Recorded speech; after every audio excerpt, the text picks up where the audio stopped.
Hello internet and welcome back to your favourite show spoilers पे चर्चा। आज हम बात करने वाले डार्क सीजन 3 की। और इस सीजन को ख़त्म होके अभी 1-1.5 हफ्ता हो चुका है और मैंने जानबूझ के थोड़ा वेट किया सो दैट ज़्यादा से ज़्यादा लोग इस शो को देख ले और फिर इस पॉडकास्ट को सुनने को आए, क्योंकि काफ़ी लोगों ने ये मुझसे कहा था पिछली बार कि हम लोगों ने सेकेंड सीज़न नहीं देखा है, इसलिए I thought I should wait for a while. और ऑल्सो मेरा दिमाग जो है पूरी तरह से मेल्ट हो चुका था, दिमाग का भरता बन चुका था मेरे जब मैंने सीज़न ख़त्म किया, तो I was in no condition to make a podcast. So अब फिर से मैं शो को रिविजिट करके अपने दिमाग का भरता करके आपके सामने ले आया हूँ। डार्क सीजन 3 के ऊपर करेंगे स्पॉयलर्स पे चर्चा इन इंट्रोस के बाद। आप सुन रहे हैं आपके एंटरटेनमेंट का एक्स्ट्रा डोज, एक्स्ट्रा फिल्मी।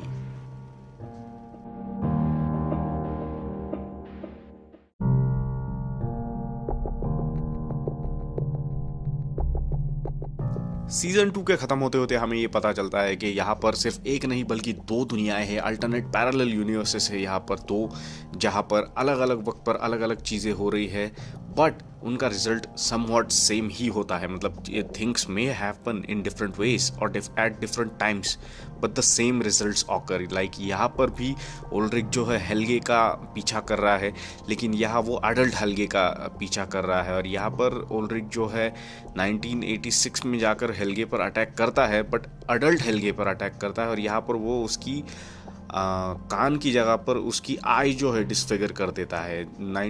ओरिजिनल टाइमलाइन जो है फर्स्ट वाली, उसके अंदर ओल्ड्रिक को मेंटल हॉस्पिटल में डाल दिया जाता है, लेकिन यहाँ पर वो इमीडिएटली मारा जाता है ओल्ड हेल्गे के हाथों से।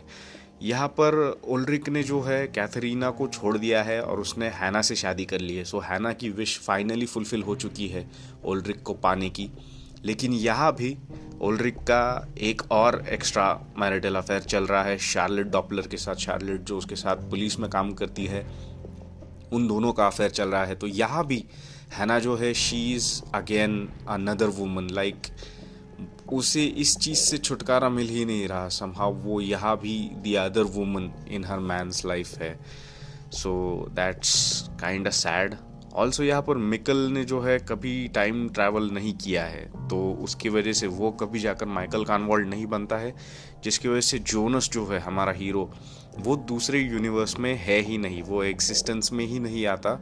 और ये वो रियलिटी है जिसके बारे में क्लॉडिया बात कर रही थी कि मैंने वो समय देखा है जहाँ तुम एग्जिस्ट नहीं करते हो और वो बहुत ज़्यादा प्रॉमिसिंग नहीं है।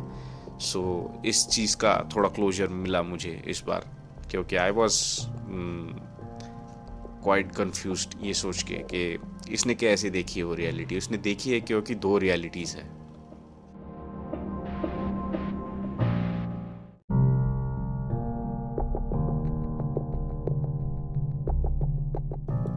जैसे सीजन 1 और 2 की दुनिया में एडम जोनस का सबसे एडल्ट वर्जन है जो इन सारी चीज़ों को ऑर्केस्ट्रेट कर रहा है, इस दूसरी दुनिया में ईव है। और ये इतना सिंपल येट इफेक्टिव चीज़ थी। आई डोंट नो मैं क्यों इस चीज़ को समझ नहीं पाया है या ये स्पेकुलेट क्यों नहीं कर पाया है कि एडम और ईव ने दुनिया की शुरुआत की थी। तो अगर एडम है तो ईव को भी कहीं ना कहीं होना चाहिए।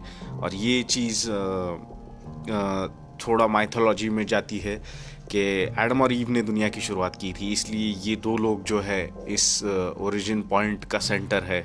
ये लोग वो ग्लिच हैं मैट्रिक्स में।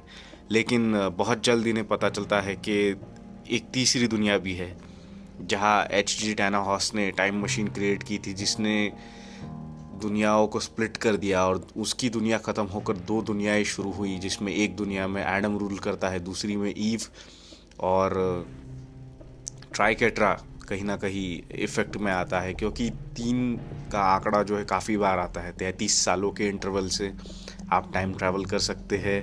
3 दरवाजे थे, पास्ट, प्रेजेंट और फ्यूचर के। और उसके बाद 333 अगर आप ले तो 666 के ऑपोजिट है 333। क्रिश्चियनिटी में उसका मतलब होता है the father and the son and the holy spirit. और यहाँ पर H.G. टैनाहॉस जो है फादर है, उसका बेटा है द सन। और वो जब फाइनली अपने फादर को जाके मिलता है, वो कहता है कि he was visited by a pair of angels which means the holy spirit. तो ये एक चीज़ भी हो सकती है, like this is small interpretation from my side. So anyways, तो ये दो दुनियाएं जो है एक नॉट से बांधी गई है एक दूसरे से, and they are doom to repeat the endless cycles over and over again.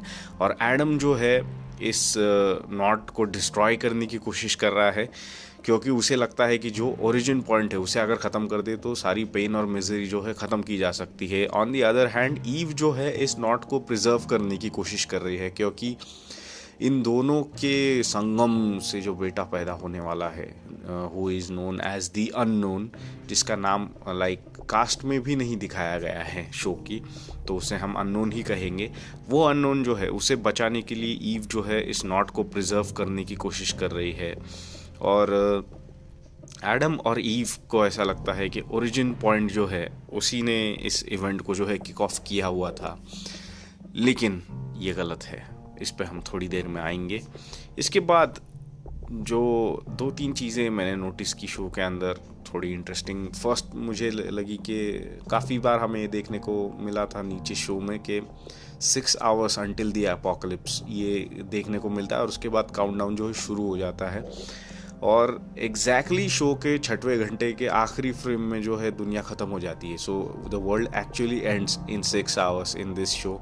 Also जब एजी टैनाहॉस की दुनिया हमें देखने को मिलती है जो ओरिजिन वर्ल्ड होता है, तब शो का एस्पेक्ट रेशो जो है थोड़ा चेंज हो जाता है. जैसे IMAX का एस्पेक्ट रेशो आने पर फिल्म के वो ब्लैक बार्स जो होते हैं छोटे हो जाते हैं, जैसा क्रिस्टोफर नोलन की फिल्मों में होता है, वैसा कुछ इन्होंने किया है इस फिल्म के अंदर. So that was pretty neat. और ऑल्सो जब आखिरी एपिसोड आता है 8वां एपिसोड, उसको स्किप इंट्रो का ऑप्शन नहीं दिया है नेटफ्लिक्स में. So they want you to see this intro for the one last time. So ये कुछ अच्छी डिटेल्स लगी मुझे छोटी जो इस शो ने की है. सो एक और इंटरेस्टिंग चीज़ ऐसी होती है इस शो के अंदर कि ओरिजिन पॉइंट जब ढूंढा जा रहा होता है तो एडम और ईव दोनों को भी लगता है कि उनका जो बेटा है वो इस चीज़ का ओरिजिन पॉइंट है, लेकिन ऐसा नहीं होता है, क्योंकि जब अपोकलिप्स होता है वहाँ पर टाइम कुछ फ्रैक्शन ऑफ सेकंड्स के लिए रुक जाता है. The time stands still with in that moment, और उस मोमेंट में एक पर्सन जो है अपनी जो पाथ होती है उसे अल्टरनेट कर सकता है, उसे आगे या पीछे किसी डायरेक्शन में भेजा जा सकता है. वो एक पॉइंट है जहाँ पर जो एंडलेस साइकिल ये चल रहा है, जहाँ पर लोग चीज़ें एंडलेसली रिपीट किए जा रहे हैं, उन्हें ब्रेक किया जा सकता है उस साइकिल को, क्योंकि साइमल्टेनियसली टाइम जो है आगे और पीछे ट्रैवल कर रहा है उस एक मोमेंट के अंदर. तो आप अपने आप को आगे या पीछे भेज सकते हो इस लूप में, जिसका यूज़ क्लॉडिया करती है अपने आप को उस फ्यूचर में भेजने के लिए, जहाँ पर एडम के साथ वो बात करती है और उसे बताती है कि वो ओरिजिन पॉइंट नहीं है जिसे तुम सोच रहे थे कि जब तुम्हारी औलाद एग्जिस्टेंस में आएगी, वो इस चीज़ का ओरिजिन पॉइंट नहीं है, बल्कि ओरिजिन पॉइंट वो है जब एजी टैनाहॉस जो है वो टाइम मशीन बनाएगा और दुनिया को 2 पार्ट्स में डिवाइड करेगा. वो ओरिजिन पॉइंट है. टैनाहॉस की फैमिली एक्चुअली काफ़ी नोटोरियस होती है इस टाइम ट्रैवल के बारे में. मतलब एक्चुअली ये झमेला जो है उसकी फैमिली से ही शुरू हुआ होता है, क्योंकि हम जब 1800s में जाते हैं तब वहाँ पर टैनाहॉस के ग्रेट ग्रेट ग्रैंडफादर वहाँ पर कोशिश कर रहे होते हैं. मतलब उसके दिमाग में पहली बार वो आइडिया आता है कि अगर टाइम ट्रैवल किया जा सकता तो शायद वो अपनी मरी हुई वाइफ को बचा सकता था. फिर उसका जो बेटा था अंधा वाला, उसे वो वॉच देता है जिस पे फॉर शार्लेट लिखा हुआ होता है, जो उसकी बीवी की याद में उसने बनाई हुई होती है. और वो बूढ़ा जो है वो उस प्रॉपर्टी का मालिक है जहाँ पर वो टाइम मशीन बनाई जा रही है, जहाँ पर जो स्ट्रेंजर जोनस था वो बार्टोश वगैरह उन लोगों को लेकर वहाँ पर टाइम ट्रैवलिंग मशीन बना रहा है. तो इन लोगों की प्रॉपर्टी पर काम किया जा रहा था टाइम ट्रैवलिंग मशीन के ऊपर, इसलिए स्ट्रेंजर जो है उन लोगों को यहाँ पर ले आया था इस वक्त के अंदर. सो उस चीज़ का भी आंसर मिला कि लोग पर्टिकुलरली इस ईयर में इस टाइम जोन में क्यों आए हैं. Also Adam has no idea about this loophole, but Martha does. इस लूप होल का यूज़ करके ही उसने अपने इस लूप को कंटिन्यू रखा हुआ होता है। एडम को पता नहीं होता इस लूप के बारे में, बट मार्था को पता होता है, और इसका एडवांटेज लेकर ही उसने अपने बेटे को ज़िंदा रखा हुआ होता है। वो उस लूप का एडवांटेज लेकर ही अपने आप की मतलब खुद को जोनस की दुनिया में भेजती है, जहाँ पे वो जोनस को बचाकर अपनी दुनिया में लेके आ जाती है जब अपोकलिप्स होता है। And then they have sex and then they conceive that child, that's how the child comes into existence. But also एक इसी टाइम लूप के दरमियान, मतलब जब टाइम स्टिल रहता है, उसकी एक रियलिटी में उसने बार्टोस को भेजा है, जहाँ पर बार्टोस मार्था को रोक लेता है जोनस को बचाने से, और वो दूसरी टाइमलाइन बन जाती है वहाँ पर। और फाइनली जब क्लॉडिया एडम को ये सब बताती है कि ये चीज़ें कैसे ख़त्म की जा सकती है, तो क्लॉडिया जो है एडम को बताती है कि ये प्रोसेस तुम कैसे ख़त्म कर सकते हो। और जिस दिन अपोकलिप्स हो रहा है वहाँ पर जोनस को बचाने को मार्था नहीं आती है, लेकिन एडम जो है वापस जाता है वहाँ पर, और वहाँ जाकर वो अपनी यंगर सेल्फ को ओरिजिन बताता है इस चीज़ की कि ये चीज़ कैसे ख़त्म करनी है। और फिर वो टाइम ट्रैवल करके जाता है अल्टरनेट मार्था के टाइम में, जहाँ पर उसका भाई व्हाट इज़ हिज नेम, ठीक है उसका नाम मैं भूल गया, मार्था का जो भाई था मैग्नस, या मैग्नस और उसकी गर्लफ्रेंड जो है वो मार्था को अपनी टीम में लेकर आने वाले थे एडम के। उस स्पेसिफिक मोमेंट में हो जाता है और वहाँ से मार्था को चुरा ले जाता है, and they transport to that exact moment जहाँ पर एच.जी. टैनाहॉर्स जो है अपना एक्सपेरिमेंट करने वाला है, और दोनों दुनिया के दरवाजे जो है उस वक्त खुलने वाले हैं। वहाँ पर जाकर उन्हें रुकना होता है, और वहाँ जाकर वो उस नॉट को ख़त्म कर पाते हैं जहाँ पर ओरिजिन हो रही है उस चीज़ की। अब ये सारी बातें क्लॉडिया को कैसे पता चली? क्लॉडिया जो है सीक्रेटली जो दूसरी दुनिया थी ईव वाली, वहाँ पर भी जाती रही है, और वो अपनी जो ओल्डर वर्जन है उससे ये चीज़ें काफ़ी सारी सीख के आई है। अब क्लॉडिया ये सब इसलिए कर रही थी कि उससे अपनी बेटी रेजिना को बचाना था किसी भी हाल में, बट उसे ये पता चलता है कि दोनों ही दुनियाओं में रेजिना जो है कभी ना कभी मर ही जाती है। सो उसे ये पता लगा कि somehow there must be a third world, third universe that must be existing, और इसलिए उसने उस चीज़ के बारे में सोचना शुरू किया। और धीरे धीरे उसे ये पता चला कि एक तीसरी दुनिया है जो एक्चुअली एपिसेंटर है इस चीज़ का, जहाँ से सब कुछ ओरिजिनेट हो रहा है। तो वहाँ जाने की उसने कोशिश की। तो ओल्ड क्लॉडिया जो है टैनाहॉर्स की टाइम मशीन यूज़ करके, ओल्ड क्लॉडिया एडम को बताती है कि टैनाहॉर्स की मशीन एक्चुअली ओरिजिन पॉइंट है उस नॉट का।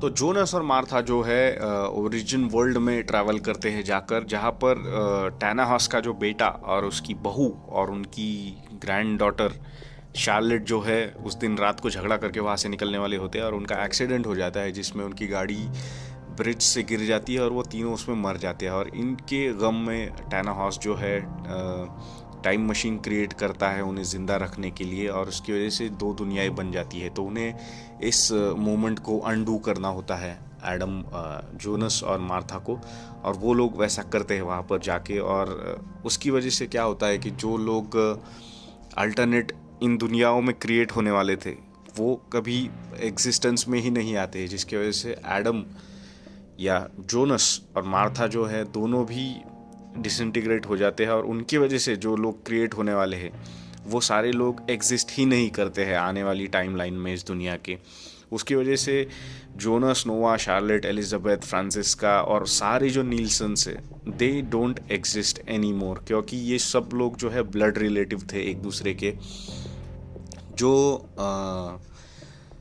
बार्टोश जो है 1800s में गया हुआ था वो सिल्जा से मिलता है, जो दोनों लोग बाद में नोआ या हैनो को जन्म देते हैं। अब सिल्जा जो है वो लड़की है जिसे हैना और ईगॉन ने जन्म दिया था जब उनका अफेयर हुआ 1800s में, नहीं 1921 की टाइमलाइन में। वहाँ से ट्रैवल करके हैना जो है पीछे आ जाती है जहाँ पर वो एडम से मिलती है, और वहाँ पर यंग सिल्जा उनके पास होती है। तो सिल्जा को वहाँ पर रख लिया जाता है उस टाइमलाइन में, और एडम जो है अपनी माँ का खून कर देता है हैना का, because she is not suppose to be in that timeline. और बार्टोश और सिल्जा जो है उनका बेटा होता है पैदा हैनो, उसके बाद उनकी बेटी पैदा होती है एग्नेस। और एग्नेस जो है, एग्नेस शादी करती है अननोन से, जो जोनस और मार्था का जो बेटा था, जो जिसे वो लोग ओरिजिन पॉइंट समझ रहे थे, उसकी शादी होती है एग्नेस के साथ। और एग्नेस को बेटा पैदा होता है ट्रॉन्टे, जिसके बच्चे पैदा होते हैं मैड्स और ओल्ड्रिक, और वहाँ से फिर मिकल और हैना, और मिकल के थ्रू पैदा हो रहा है जोनस। तो ये सारी टाइमलाइन जो है ऑटोमेटिकली डिस्ट्रॉय हो जाती है, क्योंकि Jonas and Martha don't exist in the first place in this universe. तो इसकी वजह से ये सारे लोग जो है पैदा होते ही नहीं है आगे। और इसकी वजह से जो टाइमलाइन, ओरिजिनल टाइमलाइन है, उसमें होता ऐसा है कि रेजिना बच जाती है, जो फाइनल सीन हम देखते हैं कि जिसमें कुछ सेलिब्रेशन हो रहा है रेजिना के घर पे, और वहाँ पर हम देखते हैं कि रेजिना काफ़ी खुश नज़र आ रही है। और उसका फादर एक्चुअली बर्न डॉपलर निकलता है, मतलब जो हमें लग रहा होता है कि ये ट्रॉन्टे की बच्ची है, वैसा नहीं होता है, वो बर्न डॉपलर की बेटी है एक्चुअली। और इस यूनिवर्स में हैना जो है वो वॉलर के साथ है, वो वॉलर से प्रेग्नेंट है, और वॉलर की आँख थोड़ी बहुत यहाँ पर रिपेयर हो गई है, और वो ये बताने की कोशिश कर रहा होता है कि ये कैसे हुआ उसके साथ। एंड ये एक रनिंग जोक रहा है शो के अंदर कि वो जब भी ये डिस्क्राइब करने की कोशिश कर रहा है कुछ ना कुछ हो जाता है, और वहाँ पर कुछ बादल गड़गड़ाने लगते हैं, and he could never continue his story. Also जो पीटर डॉपलर है, वो उसकी जो ट्रांसजेंडर लड़की, उसकी जो गर्लफ्रेंड थी, वो मतलब ओपनली वो एक रिलेशनशिप में है, जो वॉलर की बहन है आई थिंक, वो ट्रांसजेंडर लेडी जो है। तो वो लोग सारी काफ़ी खुश है। ऑल्सो कैथरीना जो है वो भी है इस पार्टी में, और कैथरीना की शायद शादी नहीं हुई है क्योंकि उसके हाथ में कोई वेडिंग रिंग वगैरह नहीं है, और ओल्ड्रिक इस दुनिया में है ही नहीं, तो she will and up with someone else in this world. और हैना को एक डेजावू का एक्सपीरियंस होता है जब वो उस येलो रेनकोट को देखती है, और उसे ऐसा लग शी हैज़ अ फ्लैशबैक, और वो इन्हें बताती है कि मैं एक अंधेरी दुनिया में पहुंच गई थी कुछ देर के लिए, ऐसा वैसा। एंड दे आस्क कर के कोई नाम सोचा है लड़के के लिए, एंड शी सेज के Jonas sounds a very nice name. और वहाँ पर शो जो है हमारा ख़त्म हो जाता है। तो nice way to cap it off के जोनस नाम का कोई ना कोई एक लड़का एग्जिस्टेंस में आएगा फाइनली, बट ये वो जोनस नहीं होगा जिसे हम जानते हैं, लाइक जैसा कुछ लोग कह रहे हैं, ये वैसा नहीं होगा। It was just a nod to our hero कि किसी ना किसी फॉर्म में जोनस जो है एग्जिस्ट करेगा। सेम वे जैसे वो शार्लेट, ये शार्लेट नहीं है जो टैना हॉस की ग्रैंड डॉटर है, उसका सिर्फ नाम शार्लेट है, लेकिन वो मर गई थी, इसकी वजह से उसे जो लड़की दी गई थी फ्यूचर से पीछे आने के बाद, उसका नाम उसने शार्लेट रखा था, क्योंकि उसकी खुद की अपनी ग्रैंड डॉटर का नाम भी शार्लेट हुआ करता था। So that's that. सो काफ़ी कमाल का सीज़न था, बट अराउंड 5वें एपिसोड तक इतना ज़्यादा कंफ्यूजिंग था सब कुछ। लाइक लोग किराना दुकान से सामान नहीं ला पा रहे हैं लॉकडाउन में इतनी आसानी से, जितनी आसानी से लोग यहाँ पर टाइम ट्रैवल कर रहे थे। तो वो चीज़ मुझे थोड़ी खटकी कि हर कोई टाइम ट्रैवल कर रहा था, like 90% of the cast was time travelling. तो वो चीज़ मुझे थोड़ी अनोइंग लगी, और बहुत ज़्यादा कन्फ्यूजन हो गया था। इस दूसरी जो दुनिया थी ईव वाली, आई थिंक उसके लिए थोड़ा और वक्त मिलना चाहिए था। 8 घंटे का वक्त इनफ नहीं था सब कुछ समझाने के लिए, because that was too much information. तो मुझे थोड़ा ऐसा लगा कि शो में जल्दबाजी हो रही है, या सब कुछ हज़म करने के लिए पूरा वक्त नहीं दिया जा रहा। But that's just my opinion, everyone's experience might have been different.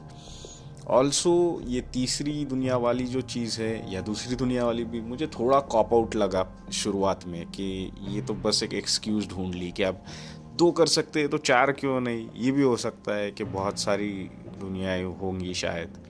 तो ऐसा भी मुझे लगा एट टाइम। बट जब आप ओवरऑल सारी चीज़ों को अकाउंट में लेते हो तो इट मेक्स सेंस कि क्लॉडिया ने वो फ्यूचर देखा हुआ होता है जिसमें एडम एग्जिस्ट नहीं करता। तो दैट्स दैट। ऑल्सो ये सर्कल इटर्नली लूप पे कैसे चल रहा है, मतलब एक चीज़ एक ही बार हुई होगी ना, हज़ारों बार कैसी हुई है, क्योंकि एक इंसान एक ही बार पैदा होकर 70-80 साल का एडम बना हुआ है। सो अनलेस हर दिन किसी को ट्रांसपोर्ट किया जा रहा है फ्यूचर में, लाइक आज का जो एडम है वो 33 साल आगे चला गया, फिर आज की डेट अगर 8 है तो 9 तारीख वाला जो एडम है वो और 33 साल आगे चला गया। अनलेस ऐसा नहीं हो रहा तो तब तक मुझे उस प्रोसेस का पता नहीं है कि ये चीज़ें कैसे ऑन लूप चल रही है, क्योंकि एक चीज़ तो एक ही बार करेगा ना इंसान। अगर ये चीज़ें हज़ारों बार रिपीट की गई है, जैसा क्लॉडिया ने कहा था कि you have tried this like at n number of times, तो वो हुआ कैसे था वो मुझे पता नहीं चला। ऑल्सो टाइम मशीन्स काम कैसे करती है, लाइक उनको कहाँ जाना है और किस वक्त में पहुँचना है वो कैसे डिटरमाइन किया जा रहा था, क्योंकि कोई डिजिट तो वहाँ पर एंटर कर नहीं रहा था। वो चीज़ मेरे समझ नहीं आई। एक चीज़ पे थोड़ा क्लोजर मिला कि एडम का चेहरा डिसफिगर्ड कैसे था, क्योंकि जब वो 1800s में वो टाइम मशीन बना रहा था वो एक बार जल गया, तो आई थिंक उसकी वजह से ही वो बनाने की प्रोसेस में ही वो वैसा जला हुआ चेहरा उसका बन गया, ऐसा मुझे लगता है। ऑल्सो कुछ कैरेक्टर्स के साथ इंसाफ नहीं हुआ ऐसा मुझे लगता है। जो स्ट्रेंजर जोनस था दाढ़ी वाला, उसे इतना इम्पोर्टेंस नहीं मिला इस सीज़न में। ऑल्सो जो नोवा है जो सेकंड सीज़न तक मेन विलन था, उसे भी इतना ख़ास फुटेज नहीं मिला। बार्टोश ने भी इतना कुछ नहीं किया है इस शो में। समहाउ मैग्नस को काफ़ी स्क्रीन टाइम मिला, वो एक इम्पॉर्टेंट कैरेक्टर बन के उभर आया जो काफ़ी अनएक्सपेक्टेड था। So that's a good thing. Also जो मार्था थी दूसरी टाइमलाइन वाली, वो मुझे काफ़ी इंटरेस्टिंग लगी उसकी जर्नी भी, कि कैसे वो जो ओल्डर ईव होती है वो खरोश निकालती है उसके गाल पर और उसे याद दिलाती है कि ये चीज़ें इटर्नली होते रहने वाली है। So that was a neat way of capping off the loop, कि चीज़ें एक लूप में कैसी चल रही है। बाकी डार्क जो है मुझे साइंटिफिकली बहुत एक्यूरेट लगता है कि जिस तरह से ट्राइकेट्रा को रिप्रेजेंट करने की कोशिश की, या टाइम स्पेस कंटिन्यूम के बारे में बात जब करती है शो, काफ़ी इंटरेस्टिंग तरीके से लिखा गया है और बहुत तबीयत से लिखा है इस शो को। बहुत डिटेलिंग है उसमें, और अगर आप उनकी वेबसाइट पर जाके देखेंगे तो वहाँ पर और काफ़ी इंटरेस्टिंग इन्फॉर्मेशन मिलेगी सारे ही कैरेक्टर्स के बारे में। So that's quite fun. काफ़ी एंजॉय किया मैंने डार्क को, और this is hands down the best time travel story ever told, like in any medium, films हो या वेब शोज़ हो। इससे ज़्यादा बढ़िया लिखाई कभी की नहीं गई है, इससे ज़्यादा मेहनत किसी राइटर्स ने की नहीं है, इससे ज़्यादा मेहनत किसी कास्टिंग डायरेक्टर ने की नहीं है। आजकल की दुनिया में जहाँ पर CGI के थ्रू डी एजिंग का ज़माना चल रहा है, जहाँ पर उन्हीं एक्टर्स को डी एज किया जा रहा है, यहाँ पर एक्चुअली 3-3, 4-4 लोगों को कास्ट किया गया जिनके फिज़िकल अपीयरेंसेस, फेशियल फीचर्स एक जैसे हो। ऐसे लोग उन्होंने एक्चुअली ढूंढ कर निकाले हु हैड एक्टिंग कैपेबिलिटीज़, जो सिर्फ वैसे दिखते नहीं है बल्कि एक्ट भी कर सकते हैं, वैसे लोगों को ढूंढ के निकाला। और 30 घंटों का 30 नहीं एक्चुअली 8-8 एपिसोड्स हैं, तो इतना लंबा नैरेटिव खींच के लिखा गया, इतनी कॉम्प्लेक्सिटीज से भरा हुआ, और एक सिंपल थीम ली उन्होंने and they told it in the most complex manner possible editing के थ्रू, कि इस कहानी को सीधे तरीके से बताया नहीं गया, आपको आपके दिमाग को काम पे लगाना ही पड़ता है इसको देखने के वक्त। So that's a great thing. और जिस तरह से लिखा है, शूट किया है, डायरेक्ट किया है, CGI का भी यूज़ जो है VFX का, जिसमें वो ख़त्म हुई दुनिया को दिखाया है बाद में, जहाँ पर बंजर रेगिस्तान बना हुआ था, या बहुत सारी ऐसी चीज़ें। शो में इतना ज़्यादा वीएफएक्स का यूज़ किया गया है कि आप बता भी नहीं सकते unless you watch the VFX breakdown, जिसमें हमें पता चलता है कि कितनी मेहनत की है एक्चुअली इन्होंने। और जो लीड एक्टर्स भी थे, लीड क्या, सारे ही एक्टर्स कमाल की परफॉर्मेंसेस से टॉप टू बॉटम ज़बरदस्त काम किया है हर किसी ने जो इन्वॉल्व था। And I am so happy, like game of thrones की तरह ये ख़त्म नहीं हुआ शो। इसने एक्चुअली अपनी कंसिस्टेंसी मेंटेन की। बट यहाँ पर 3 ही सीज़न थे, वहाँ पर बहुत सारे थे, बट स्टिल लिखाई के मामले में, एग्जीक्यूशन के मामले में ये अव्वल है। लाइक ये चीज़ ख़राब नहीं हुई है एंड होते होते, ये बिल्कुल ब्रेकिंग बैड की तरह ख़त्म हुई। शुरुआत से एंड तक बिल्कुल कंसिस्टेंसी मेंटेन की इस शो ने अपनी। And I am very happy for Dark all seasons, like brilliant तरीके से तीसरा सीज़न ख़त्म किया उन्होंने। And I wish all the cast and crew very best for future projects. And I just hope कि वो जल्द ही और कुछ नया लेकर आए इस जर्मन सीरीज़ के थ्रू, क्योंकि एक बिल्कुल ही नई दुनिया देखने को मिली हमें यहाँ पर, एक नया कल्चर देखने को मिला जर्मनी का। वरना वैसे कहाँ हमें देखने को मिलता है कि जर्मनी में क्या बन रहा है। अगर डार्क नहीं बनती तो हमें पता भी नहीं चलता कि इतने महान लोग बैठे हुए हैं, इतने स्किल्ड लोग, इतने टैलेंटेड लोग जो इतना कमाल का कुछ लिख सकते हैं और एग्जीक्यूट कर सकते हैं। हमें लगता है कि हॉलीवुड ही सब कुछ है, लेकिन टैलेंट कूट कूट के भरा है दुनिया में। Dark is a brilliant example of that. So all in all I just loved dark. बहुत कंफ्यूजिंग था, उस आखिरी एपिसोड के सिवा आई डोंट थिंक कुछ मैटर किया जहाँ पर उन्होंने वो टाइमलाइन ऑल्टर कर दी। उसके सिवा और कुछ ज़्यादा इम्पोर्टेंट तो था नहीं, but it was a great journey और बहुत मज़ा आया इस पज़ल को अपने आप सॉल्व करते हुए अपने दिमाग के अंदर। So I enjoyed the whole process. Thank you so much Netflix for acquiring this series. Thank you to the series makers for making such a brilliant show. And इंतज़ार करते हैं आगे क्या बनता है इस टीम के हाथों। So that's it for this episode. This is Pawan signing off from your favourite podcast, आपकी एंटरटेनमेंट का एक्स्ट्रा डोज, एक्स्ट्रा फिल्मी।